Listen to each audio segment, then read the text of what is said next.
బంగారం, బ్యాంకులు, ఇతర ప్రైవేటు సంస్థల్లో ఉన్న విడిపించి కొనబడును. కొమ్మూరి గోల్డ్, ఆంధ్ర మరియు తెలంగాణ. అసెంబ్లీలోనే నేను ఫస్ట్ క్లాస్ స్టూడెంట్ అండి అని చెప్పి ధైర్యంగా చెప్పాడు. మీరేదో నీ గురించి నువ్వు చెప్పుకోవటం కాదు. ఒక మన ఏమారెడ్డి గారు చెప్తారు ఏమన శతకంలో, పుత్రోత్సాహము నాడు కలగదు తండ్రికి, పుత్రుని కనుగొని జనులు పొగడగా అప్పుడు ఉత్సాహపడతాడని చెప్తాడు ఏమారెడ్డి గారు. అర్థమవుతుందా?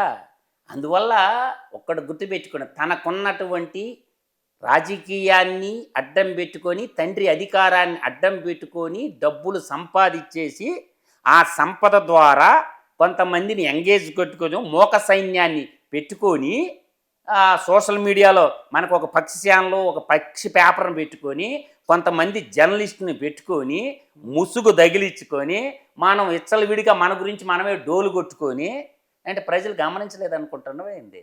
ఇవన్నీ ఎవరికి తెలియదు అనుకుంటున్నావే ఏంది? కాబట్టి అందరికి అన్ని విషయాలు తెలుసు.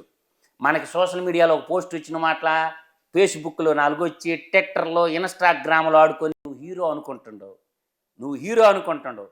ప్రజలు మోసపోయారు. ఆ ప్రజలు మోసపోవడంలో పాత్ర కొన్ని వర్గాలది ఉంది. 2014-19 మధ్యలో ఇడిపోయిన రాష్ట్రానికి రాజధాని లేక, కూర్చుండేదానికి కుర్చీలు లేక, అప్పుడప్పుడికే అడుగులు వేసుకుంటూ ప్రణాళికలు వేసుకుంటున్నటువంటి లోటు బడ్జెట్తో ఉన్న రాష్ట్రాన్ని ఆయన పరిపాలన వైపు చూసుకొని దీన్ని ఎట్టో కూడా చేయాలని అప్పుడప్పుడే ప్రణాళికలు రచించుకోవడానికి 2.5 సంవత్సరం కాలాతీతం అయిపోయింది. ఆ 5 బయలు వచ్చింది. ఆ 2.5 సంవత్సరంలో ఏం చేసిండు? ఈ ప్రజల్లో తిరగసాగిండు, చెప్పాల్సిన అబద్ధాలన్నీ చెప్పిండు. అనే తినగ వేము తీయగా నుండు అంటారు కదా, వినగా అబద్ధాలన్నీ అనగా రాగము ఎత్తిసెల్లిండు అని మరి చెప్తారు కదా, మరి పెద్దోళ్ళు ఎవరికి చెప్పారు ఇవన్నీ.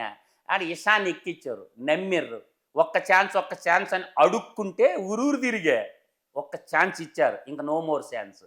లేదు మీరు ఆ మాట అంటున్నారు, నెక్స్ట్ వచ్చేది మేమే అంటున్నాడు జగన్మోహన్ రెడ్డి. వాడు జీవితకాలం ట్రై చేయమని సవాల్ ఇచ్చిన నేను. జీవితకాలం ట్రై చేయరా అంటుండా.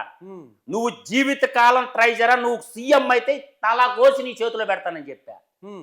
నేను సవాల్ ఇచ్చేవాడికి, జగన్మోహన్ రెడ్డి అనే ఓడు ఇంకా ముఖ్యమంత్రి అయితే వాడు జీవితకాలం ట్రై చేయమని తల కోసి వాడి చేతులు గిఫ్ట్గా ఇస్తాను. కన్నికంటి హనుమంతులాగా నేను పెద్ద కంటి రెడ్డిని, సింహపూరి గడ్డ మీద పుట్టిన పెద్ద కంటి రెడ్డిని. అసలు నువ్వు ఏ రెడ్డో చెప్పరని అడుగుతుంటే వాడు చెప్పుకోలేకపోతాడు. అందువల్ల నేను ఒకటే చెప్తుండా లలిత్ గారు, నువ్వు జీవితకాలం ట్రై చేయి. నేను బతికున్న రోజులు నువ్వు కానీ ఆంధ్ర రాష్ట్ర ముఖ్యమంత్రి అయితే ఈ తలగోసి కన్నిగంటి హనుమంతులాగా నీ చేతిలో పెడతానని చెప్తుంటా. అందువల్ల నువ్వు ముఖ్యమంత్రి పీఠం ఎక్కాలంటే నన్ను దాటిపోవాలా, అది గుర్తు పెట్టుకోరా అని చెప్తున్నా నేను. వాడు గెలకన కుటుంబానికి వెళ్ళిపోయాడు, వాడు గెలకన కుటుంబాన్ని తెలియకుండా నా కుటుంబంలో వెళ్ళిపెట్టాడు వాడు. అందువల్ల లలిత్ గారు వాడికి తెలియదు, నేను ఎవడో తెలియదు, నా కుటుంబ హిస్టరీ ఏందో వాడికి తెలియదు. వాడు నా కుటుంబంలో వెళ్ళిపెట్టాడు. నీ శిరస మీద పెట్టి తొక్కినా నా కొడక నేను నిన్ను, నీకు తెలియకుండానే నువ్వు నన్ను శత్రువుని చేసుకున్నావు.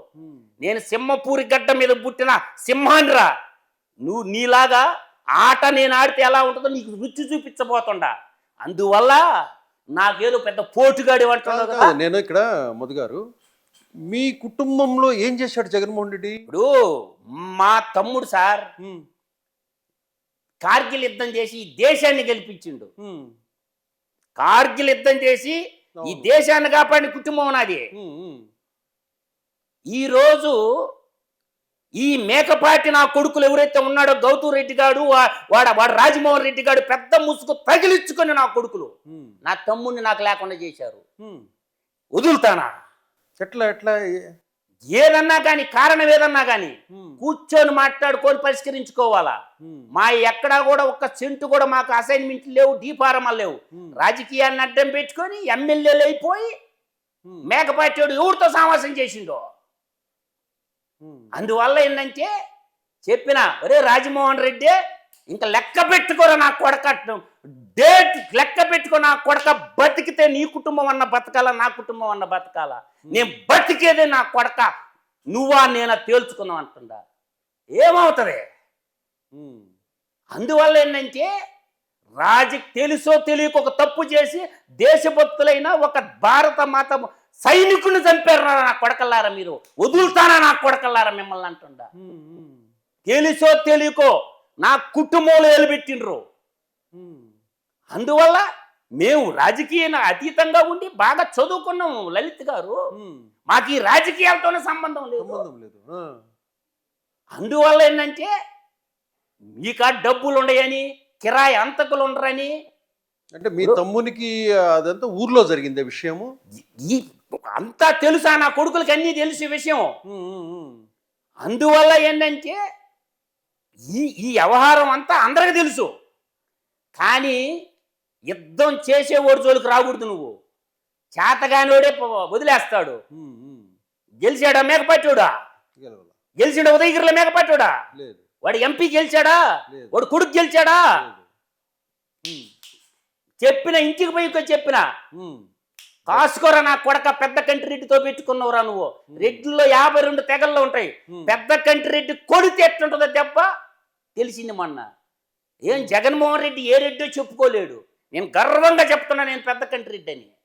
నువ్వు ఏ రెడ్డో చెప్పరా ముందు. ఇప్పుడు రేవంత్ రెడ్డి ఉండో, నల్లమల్ల పాలమూరు పులిబిడ్డ, నికాలేసిన మోటాటి రెడ్డి, గర్వంగా చెప్తాడు రేవంత్ రెడ్డి. వాడు ఏ రెడ్డో చెప్పుకోలేనుడు వాడి ఇంటిక. అందువల్ల ఏంటంటే నువ్వు గెలకనోడిని గెలికినవు. నువ్వు మీరు 5 సంవత్సరాల పాటు పోరాటం చేశారు కదా దీని మీద. దేని మీద? ఈ ప్రభుత్వ వ్యతిరేక విధానాల మీద. 5 సంవత్సరాలు నేను చేయలేదండి. నేనేదో లెక్చరర్గా 4 అర్థమెటిక్ చెప్పుకుంటేవాడిని, 4 పాఠాలు చెప్పుకుంటేవాడిని నేను. అంతకు తప్ప ఈడేదో అనుకుంటుండో నేను పెద్ద పోటుగాడిని, పెద్ద పుడింగినని. కరెక్ట్గా డిసెంబర్లో ఎంటర్ అయినా, 4 నెలలకు నీ చరిత్ర ముగిచ్చిన. డిసెంబర్ 4 నెలల్లో 4 నెలల్లో నీ సినిమా. వాడు ఆరామస్తాన్ గాడు ఏమన్నాడు, సర్వే ఇస్తే నేనే కౌంటర్ ఇచ్చింది. ఒరే ఆరామస్తాన్ రారా అన్న, 100 కోట్లు పెడతా, నువ్వు మగాడు అయితే రా. జగన్మోహన్ రెడ్డి అనేవాడు కానీ గెలిస్తే, మొట్టమొదట కర్ణాటక ఫలితం చెప్పింది నేనే, తెలంగాణ ఫలితం చెప్పింది నేనే. మీరు పెద్ద పెద్ద ఛానళ్ళు అన్ని చూసుకుంటారు లలిత్ గారు, పాత ఉంటాయి చూసుకోండి. ఏమైంది ఆరామస్తాన్ సర్వే? ఏ చదువు చంది లేనివాడికి నీకెంత ఉంటే ఒక అర్థమాటిక్ లెక్చరర్కి నాకెంత ఉండాలి. అందువల్ల ఏంటంటే వీళ్ళు అనుకుంటారు వ్యూహంకి ప్రతి వ్యూహం. గరుడ వ్యూహం గురించి నీకు తెలియదు, చక్ర వ్యూహం గురించి నీకు తెలియదు, త్రిశూల వ్యూహం గురించి నీకు తెలియదు, గరుడు పురాణం గురించే నీకు తెలియదురా. గరుడు పురాణాన్ని అవపోసన పుట్టినోడురా నేను. నువ్వు ఎత్తేస్తే 10 ఎత్తులు వేస్తా. నువ్వు ఎన్ని ఎత్తులన్నా వేసుకో, 10 ఎత్తులు వేస్తా. మీరు ఇప్పుడు ఈ మాట అంటున్నారు కదా, సేమ్ పవన్ కళ్యాణ్ కూడా ఈ 1 సంవత్సరం పాటు కొంచెం ఆవేశంగా ప్రసంగాలు చేసేవాడు గత ప్రభుత్వం ఉన్నప్పుడు. 1 సంవత్సరం కరోనా అయిపోయిన తర్వాత ఆవేశం తగ్గించి ఆలోచన చేయటం మొదలుపెట్టాడు. ఆయన ఒకటే మాట అన్నాడు, ఆ ప్రభుత్వం రాదు, నేను చెబుతున్నా, నేను విహంగ వీక్షణం చేస్తున్నా అని. మీరు అన్నట్లు కొన్ని ఆయన కూడా ఇవి కూడా పాటించినట్లుంది పవన్ కళ్యాణ్ గారు. ఒక్క మాట చెప్తలా, ఒక మేధావి మౌనం ఈ దేశానికి ప్రమాదకరం. మేధావులు మౌనంగా ఉండటం కూడా దేశానికి ప్రమాదకరం. లలిత గుర్తుపెట్టుకోండి, మేధావులన్నీ పార్లమెంట్లో ఉన్నాయి, మేధావులందరూ 4 గోళ్ల మధ్య నలిగిపోతున్నారు. కాబట్టి నేను అంటుండే పాయింట్ ఏంటంటే, పవన్ కళ్యాణ్ గారు జనసేన పార్టీ పెట్టక ముందు కూడా నేను 2008లో 117 డివిజన్లో, హైదరాబాద్ డివిజన్లో కార్పొరేట్ కంటెస్టింగ్ క్యాండిడేట్ని. 2008లో 117 ఎక్కడ వస్తుంది అది? కూకట్పల్లి అందరికి తెలిసినోడినే. 117 డివిజన్లో నేను కార్పొరేటర్కి పోటీ చేసినోడి. 117 డివిజన్లో ఇండిపెండెంట్ గా బోస్ గారి party, all India forward bloc అని నేతాజీ భవన్ కట్టారు.